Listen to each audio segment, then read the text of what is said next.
अत्यधिक धूप में रामू अपने सूखे खेत में कड़ी मेहनत करता है। पसीने से उसके कपड़े चिपक जाते हैं। उसका चेहरा गंभीर दृढ़ संकल्प से भरा होता है। सूखी धरती पर दरारें मकड़ी के जाले की तरफ फैल गईं, जो रामू की आजीविका पर सूखे की निर्दयी पकड़ का एक कठोर प्रमाण है। रामू की बेताब निगाहें बेबादल आसमान की ओर उठती हैं। एक मौन प्रार्थना विशाल उदासीन विस्तार में गूंजती है। चिलचिलाती धूप में रामू निर्माण स्थल पर भारी पत्थर उठाता है। उसका शरीर पसीने से चमक रहा है। थकान उसके चेहरे पर गहरी लकीरें उकेरती है, जो उसके परिवार के लिए प्रदान करने के लिए उसके अथक परिश्रम की एक स्पष्ट याद दिलाती है। रात ढलती है और रामू एक छोटे से कमरे में एक तंग जगह ढूंढता है।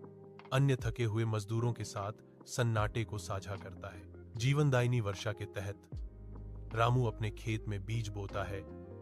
उसकी हरकतें लयबद्ध और आशावादी हैं। एक हरा भरा जीवंत हरा मैदान को ढकता है, जो प्रकृति के वादे और रामू के मेहनती श्रम का प्रमाण है। रामू अपनी पत्नी और बच्चों के साथ मुस्कान और श्रम साझा करता है। साथ मिलकर वे आत्मनिर्भरता के भविष्य की ओर काम करते हैं। अत्यधिक धूप में रामू अपने सूखे खेत में कड़ी मेहनत करता है।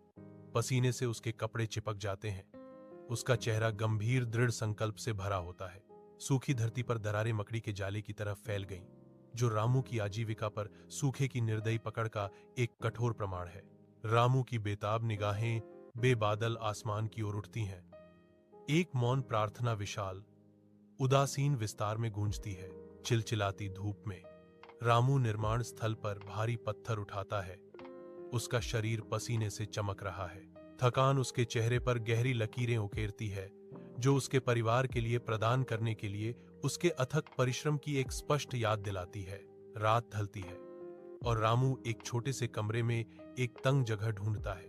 अन्य थके हुए मजदूरों के साथ सन्नाटे को साझा करता है। जीवनदायिनी वर्षा के तहत रामू अपने खेत में बीज बोता है।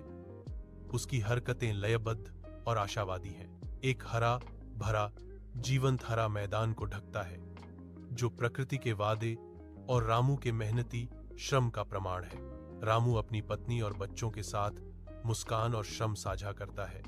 साथ मिलकर वे आत्मनिर्भरता के भविष्य की ओर काम करते हैं।